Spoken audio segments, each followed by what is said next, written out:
Jusque-là, à une telle vitesse, vous n'avez rien utilisé de pareil. L'extension de la 4G+, qui se poursuit sur le réseau Togocel, nous conforte dans notre position de numéro 1 de l'Internet très haut débit mobile au Togo.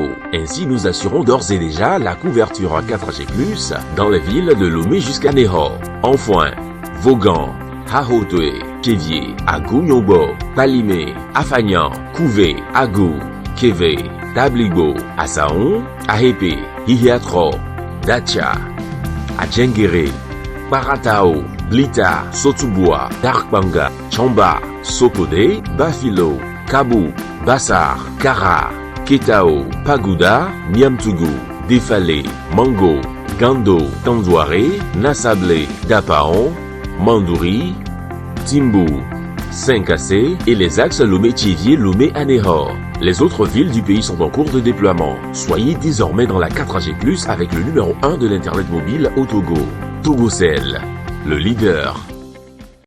Sous le haut patronage de son Excellence Monsieur Faure Isozimne Gnassingbé, président de la République togolaise, le ministère de l'Agriculture, de la Production animale et halieutique, en collaboration avec l'Organisation des Nations Unies pour l'alimentation et l'agriculture FAO, organise la 39e journée de l'alimentation JMA et la 23e opération Téléfood le 16 octobre 2019. Cette opération est placée sous le thème « Agir pour l'avenir ». Une alimentation saine pour un monde fin zéro. Au programme, développer les capacités d'au moins 1000 jeunes et femmes à produire, transformer, créer et gérer leur entreprise en les équipant d'unités mobiles de transformation de produits agricoles et en mettant à leur disposition un outil d'apprentissage proactif dénommé OnMap. Et ce, dans une dynamique d'implémentation du concept Camp mobile du futur. Opérateurs économiques, chefs d'entreprise, vos dons par virement bancaire, Timoni ou Flouze sont attendus, ce qui permettra à ces jeunes et femmes de disposer de leur propre entreprise, de créer de l'emploi et d'améliorer leurs conditions de vie, telles prônées dans l'axe 2 du Plan national de développement, PND. Le ministère en charge de l'agriculture remercie d'ores et déjà toutes les bonnes volontés pour leur soutien et toute l'énergie apportée au succès de cet événement inédit. Journée mondiale de l'alimentation 2019, agir pour l'avenir, pour un monde fin zéro. Incroyable, 1000% de bonus. 1000% de bonus. Chez Togocel, vous avez jusqu'à 1000% de bonus sur les forfaits packagés. 1000 francs CFA vous donne 9000 francs CFA de crédit de communication plus 100 mégaoctets. Composez étoile 919 dièse, souscrivez et appelez en toute quiétude. Étoile 919 dièse, bois Funoufa. Togocel, le leader.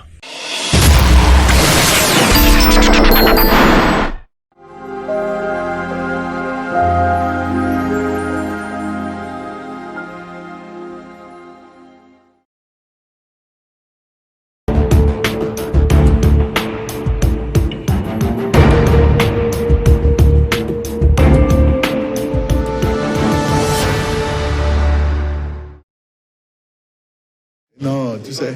Allez, le Togo maintenant. Il faut se taire, il faut se taire. On va parler du Togo. On va parler du Togo. La coalition de l'opposition a demandé la facilitation du G5. Elle est désormais décidée à impliquer la communauté internationale dans l'organisation des prochaines élections au Togo. Et elle est allée rencontrer donc à sa propre demande le groupe des 5 le vendredi 11 octobre dernier. Et la coalition a saisi cette occasion pour exposer ses vives préoccupations aux représentants donc de l'Allemagne, des États-Unis, du PNUD, de la France et de l'Union européenne. Et ces préoccupations ont porté sur les conditions d'organisation de l'élection présidentielle avant, pendant et après le scrutin. Également les personnes arrêtées au cours des manifestations et toujours détenues et bien, le statut du Grand Lomé.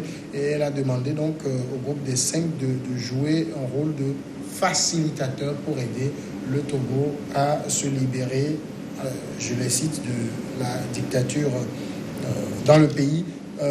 La démarche, David Djabavi, elle est à saluer. Oui, c'est une démarche salutaire. Je pense que ça reflète la volonté de la coalition d'aller à la résolution de la crise dans le pays et à l'organisation des prochaines élections dans des conditions acceptables par tous. La démarche, elle est également à soutenir parce qu'elle porte sur l'ensemble des questions brûlantes de l'heure, la question des détenus qui sont emprisonnés. Aujourd'hui, je pense qu'il faudra un moment qu'on trouve que le gouvernement arrive à trouver une solution à ce sujet-là, à cette question. Le statut du Grand Lomé, je suis un peu choqué d'apprendre quand même que ce sujet fait partie des doléances portées par la C14 au groupe des 5. Je pense que cette question devrait plutôt faire partie des discussions entre le gouvernement et l'ensemble des nouveaux maires qui ont été élus dernièrement.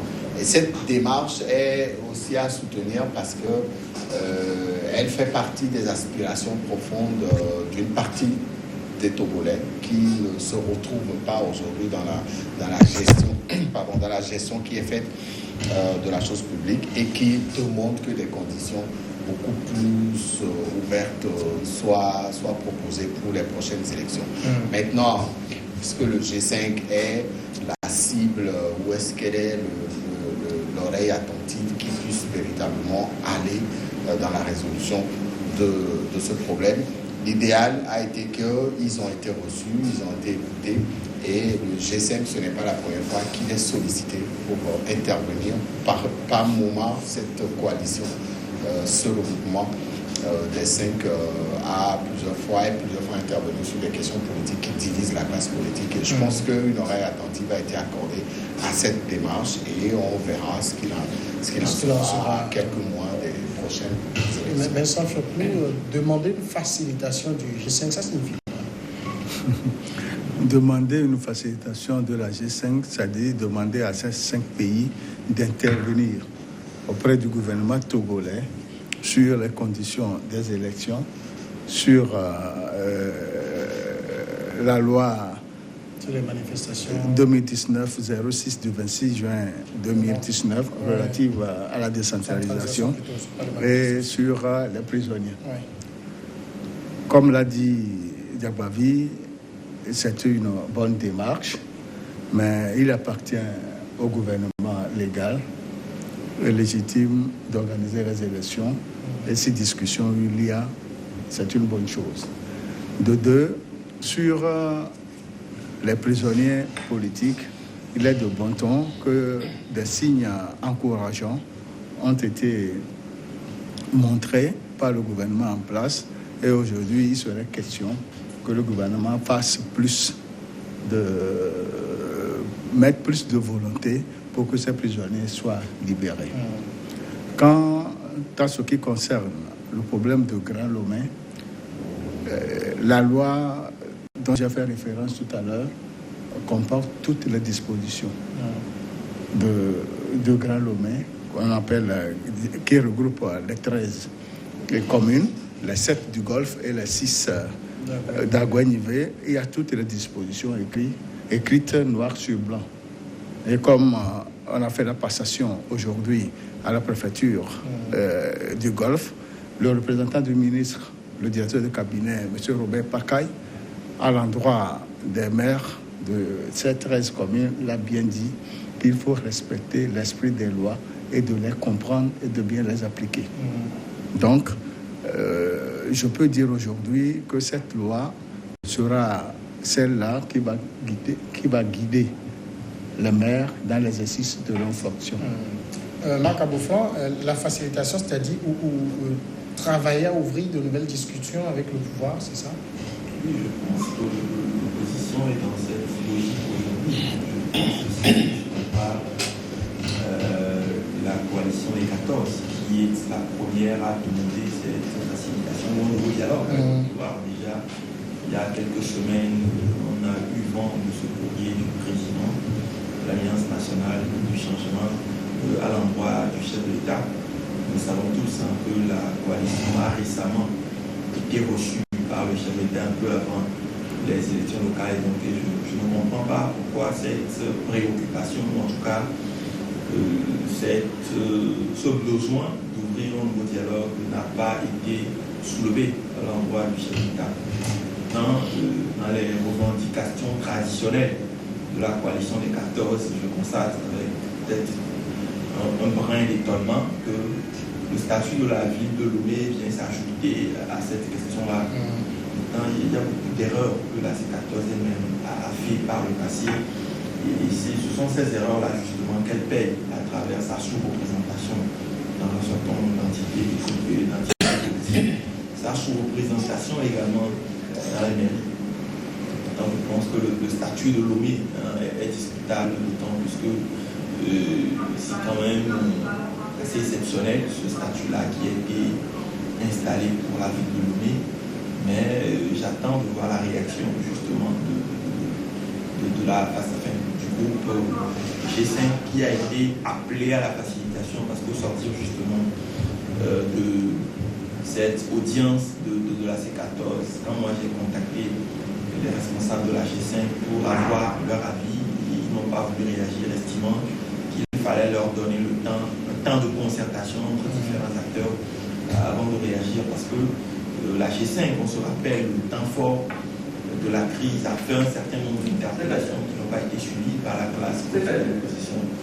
Que l'on reconnaisse aujourd'hui que cette G5-là a une valeur donnée et qu'on puisse faire appel à sa facilitation est déjà pour moi une avancée dans le bon sens. Maintenant, il faudrait aussi que le gouvernement prenne un certain nombre de mesures pour clarifier la tenue du jeu électoral. Et pourquoi pas, vous savez, si l'opposition qu'on a aujourd'hui appelle à un dialogue, je pense que dans un pays où on veut que les choses aillent dans le bon sens, on ne peut pas se priver de dialogue. Maintenant, est-ce que ça doit être un dialogue facilité ou pas, ça reste une autre question. Je pense que si le gouvernement veut bien faire les choses, la C14 porte les aspirations d'un certain nombre de Togolais, même si on ne peut pas quantifier la résistance aujourd'hui. On pourrait les prendre en compte dans le cadre d'un dialogue, si bien évidemment la C14 veut avoir un comportement responsable et pour justement aboutir à un meilleur devenir pour notre nation qui contient. Mais David Diabavi, il y a quand même quelque chose que les gens n'ont pas oublié, c'est qu'il y a eu une manifestation à un moment donné de la coalition où on a vu des pancartes un peu désagréables envers la communauté internationale, notamment le groupe des 5, qui était accusé de prendre fait et cause pour le pouvoir en place. Sur cela, peut-être certains acteurs de la coalition ont la mémoire un peu courte. En retournant vers ceux-là, ils ont accusé hier. Nous sommes sur un terrain politique, et quand l'adversaire constate que ceux qui devraient normalement s'investir pour défendre la démocratie ne le font pas. C'est un jugement qu'ils ont porté sur les agissements du groupe des 5. C'est tout à fait normal qu'ils portent cette dénonciation au grand jour. Maintenant, si après toutes ces manifestations, il n'y a pas de bilan qui puisse être sorti, il n'y a pas de résultat, il n'y a pas d'acquis concret. Aujourd'hui, les revendications posées dans le temps n'ont pas été abouties toutes. Et il est de bon ton que cette même coalition retourne vers cette communauté internationale. Parce que quoi qu'on dise, en termes de gestion de la chose politique dans tous les pays, il y a la communauté internationale qui porte un regard sur comment les choses se font dans chaque pays. Le groupe des 5 a régulièrement sorti des communiqués pour donner sa position face à certaines situations de crise politique que le Togo avait traversé. Il a fait sortir également des communiqués pour inviter les acteurs politiques à se mettre ensemble pour aller vers la résolution de ces différentes crises. Donc, dire que la coalition a la mémoire courte, je pense que non. Cette démarche, elle est assez responsable et elle reflète aussi, comme je l'ai dit tout à l'heure, une partie de beaucoup de Togolais. Parce que certains Togolais, certains concitoyens se retrouvent dans cette coalition. Et donc, cette coalition a compris qu'à quelques mois de ces élections, il est important que les vannes puissent être ouvertes pour aller à la résolution de cette crise. Organiser les élections dans de bonnes conditions, je pense que c'est l'aspiration de beaucoup de Togolais. On n'a plus envie de retourner dans le passé, dans les violences qui suivent les élections qui sont organisées généralement en Afrique et au Togo. Depuis les 2 dernières élections, on n'a pas comptabilisé de violence. On espère, on prie pour que cette philosophie puisse habiter les Togolais, qu'il n'y ait plus de violence à la suite de certaines élections. Donc je pense que cette démarche s'inscrit dans cette philosophie-là. Aujourd'hui, ils ont peut-être une oreille attentive de la part du G5 et on verra les jours à venir ce que ça donnera. Oui, Vincent Chokri. Oui, je voudrais dire que les ambassadeurs accrédités au Togo sont accrédités auprès du chef de l'État et ont l'habitude de travailler avec le ministre des Affaires étrangères. Mais ils ont le devoir de consulter les responsables politiques sur la situation.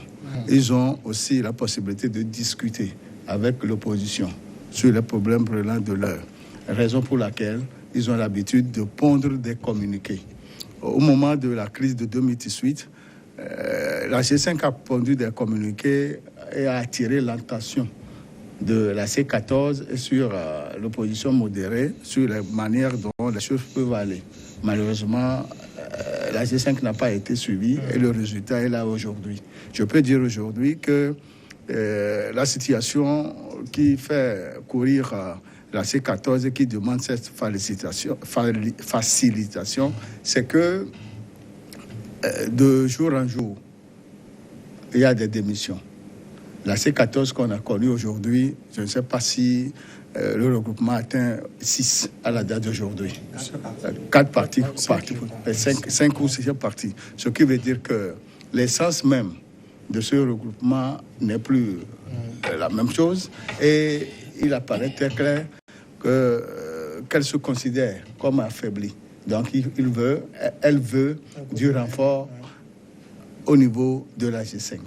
Alors aujourd'hui, si la coalition des 14 demande la facilitation du G5 pour, comme on le dit, ouvrir des discussions avec le pouvoir, est-ce que ça veut dire que la coalition n'a plus d'entrée au palais pour rencontrer directement le président comme on l'a vu en mars dernier?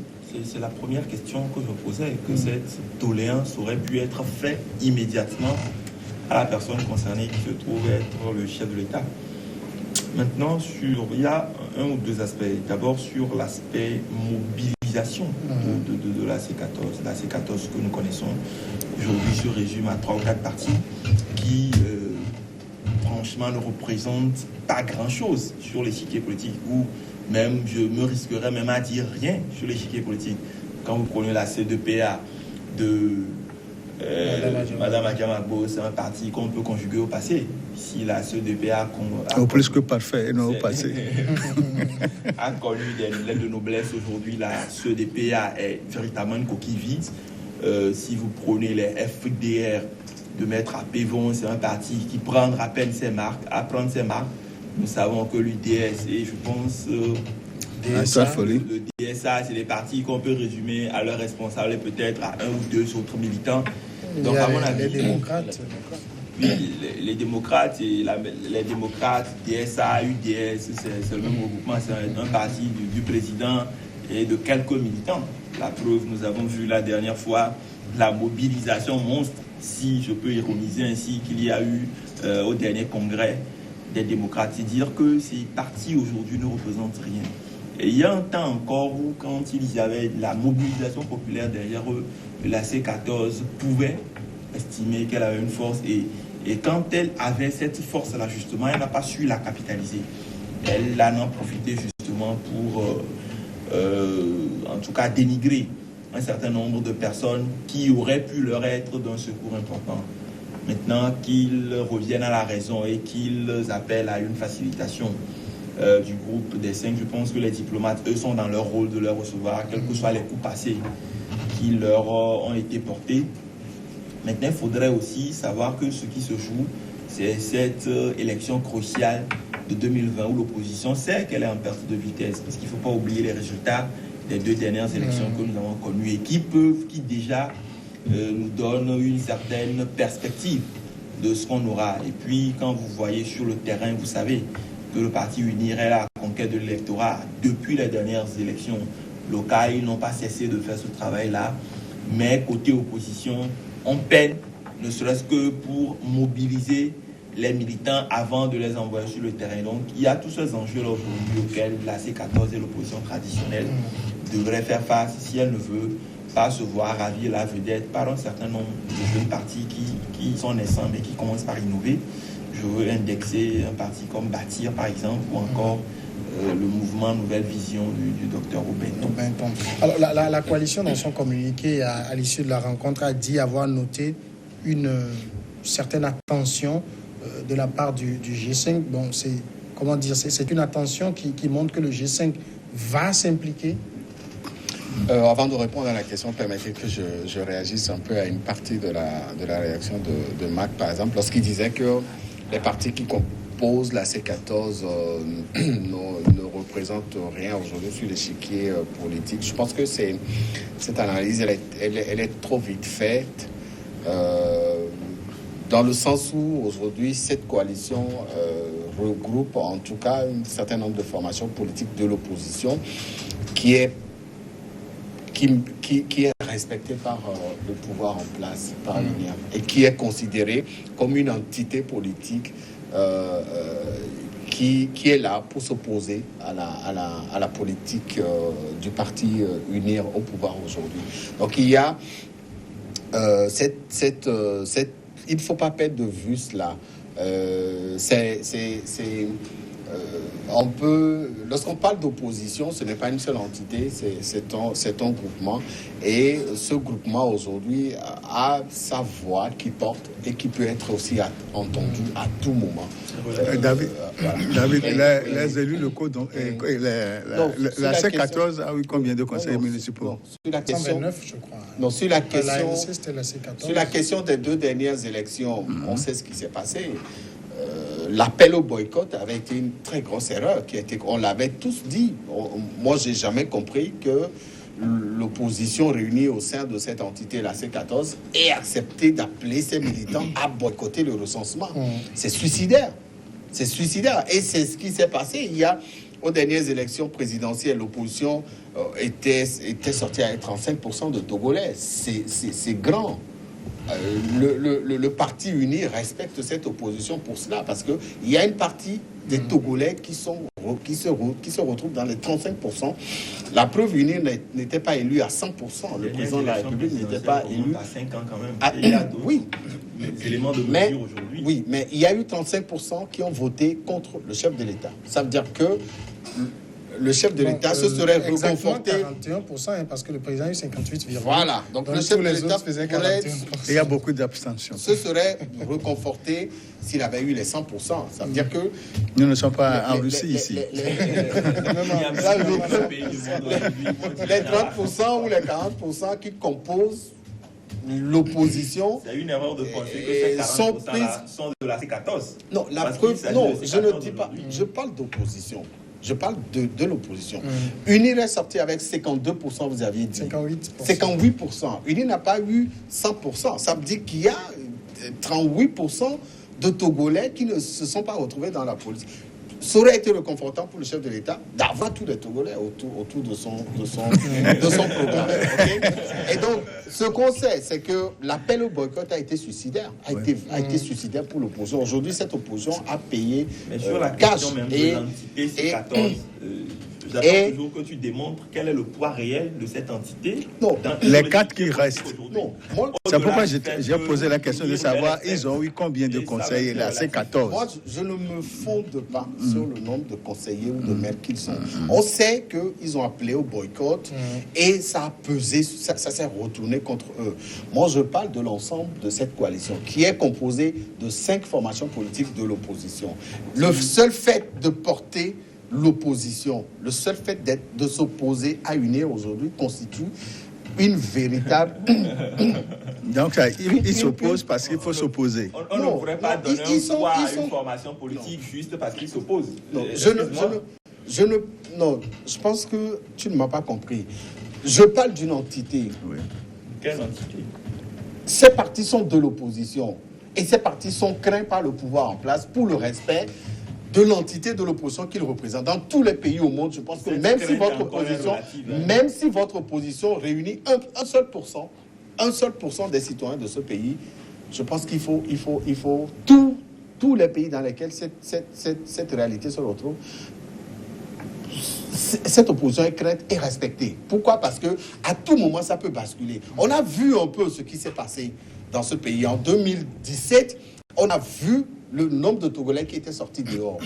Et ça a fait avancer beaucoup de choses. C'était la C14, la vraie. C'était la C14. Non, Mais les en militants... 2017, au premier appel, c'était le PNP. Mais les militants... De la C14. Oui, La C14 en 2018 déjà perdu quelques poils des ailes. C'était les militants de l'opposition qui étaient sortis. Moi, je voudrais que vous ne perdiez pas en vue la notion de l'entité opposition. Même s'ils sont vides, si le coquille est vide aujourd'hui, le parti au pouvoir en place respecte cette entité de l'opposition là. Et il sait pourquoi il la respecte. Non, parce que je me rappelle, lors d'une inauguration d'une cimenterie à Wangelo, le président de la République a demandé que les partis d'opposition soient respectés, qu'on ne les voue pas aux gémonies et tout, hein, si je suis fidèle à ce qui s'est passé à l'époque. Oui, bien évidemment. Mais nous ne parlons pas de l'opposition dans son ensemble. Il est question ici d'une entité, la C14. Quand on parle de l'opposition dans son ensemble, il faut parler aujourd'hui du PNP comme force, même si elle n'a pas de mesures électorales aujourd'hui qui nous permettent de savoir quelle force est là. Le PNP, il y a à côté l'ANC, qui est la seconde force politique du pays. Il y a à côté de ça le CAR, qui reste une formation politique importante. À quel moment l'ANC est la seconde force politique? Il y a à côté de tous ces éléments-là les dernières élections communales. Non, les dernières élections communales, l'ANC est la seconde force politique. On ne peut pas on a une autre élection, on ne peut pas se baser sur les résultats de 2019. De l'opposition, l'ANC est la première force politique après UNI aujourd'hui. Non, mais UNI n'est pas dans l'opposition. C'est la première force de l'opposition. C'est la première force de l'opposition. C'est ce que je voulais dire. Même aux dernières législatives, l'ANC vient toujours en deuxième position. Et elle est première position de la politique du pays. Voilà. Moi, je parle de la position au sein de l'opposition. Elle est la première force. Elle est la première force. Voilà. Puisqu'il avait parlé de PNP.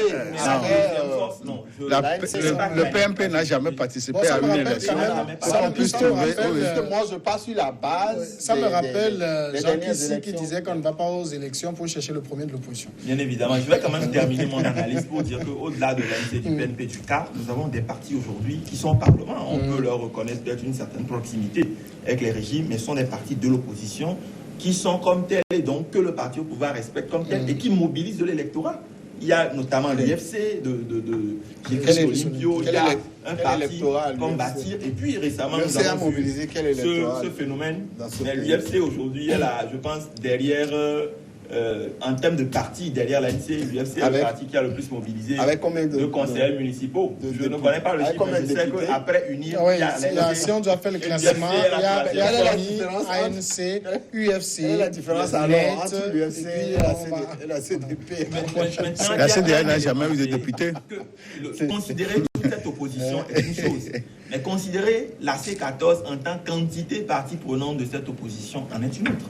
Et je le redis encore, quand vous prenez... Parce qu'il ne faut pas oublier que même les derniers résultats des élections municipales ne nous permettent pas de mesurer ce qu'on appelle aujourd'hui C14. Parce qu'encore aux dernières élections municipales, un parti comme l'ADI, qui a plusieurs conseillers, était membre de la C14. La C14 aujourd'hui, qu'est-ce qu'elle représente? Je le redis encore, un parti comme la CEDPA, qui a un glorieux passé, mais un avenir incertain. Un parti comme l'FDR, qui peine à prendre ses marques. L'FDR, c'est vrai qu'on a vu son lancement gigantesque, mais l'FDR n'a véritablement pas... Et c'est les deux partis aujourd'hui qui portent cette C14. Derrière eux, on a un parti comme DSA qui se retrouve à 2 personnes. Moi, je ne connais pas d'autres militants de la DSA à part ces 2 personnes-là. Il y a un autre parti. Dans les autres partis de l'opposition qui sont à l'Assemblée nationale. NRC, vous connaissez le bureau du NRC? Je connais la députée de la DSA ou les démocrates. La députée du NET, j'en connais. Non, le NET, oui, on connaît. Je connais les conseillers municipaux de Bâtir. Qui a eu même un maire à Bakosito dans le Golfe. Il faut vraiment relativiser sur la force ou la puissance éventuelle ou relative d'un groupement ou d'un conglomérat. Une dernière question auquel vous répondrez rapidement, c'est-à-dire quand on pose aujourd'hui le problème du cadre électoral, entre l'élection présidentielle 2015 et maintenant, ça n'a pas changé, on n'a pas changé d'article. Qu'est-ce qui pose problème alors qu'il dit? Bon, c'est une très belle question, une très belle et bonne question. Vous savez, l'opposition Allez-y rapidement. Ne figure pas à la CENI.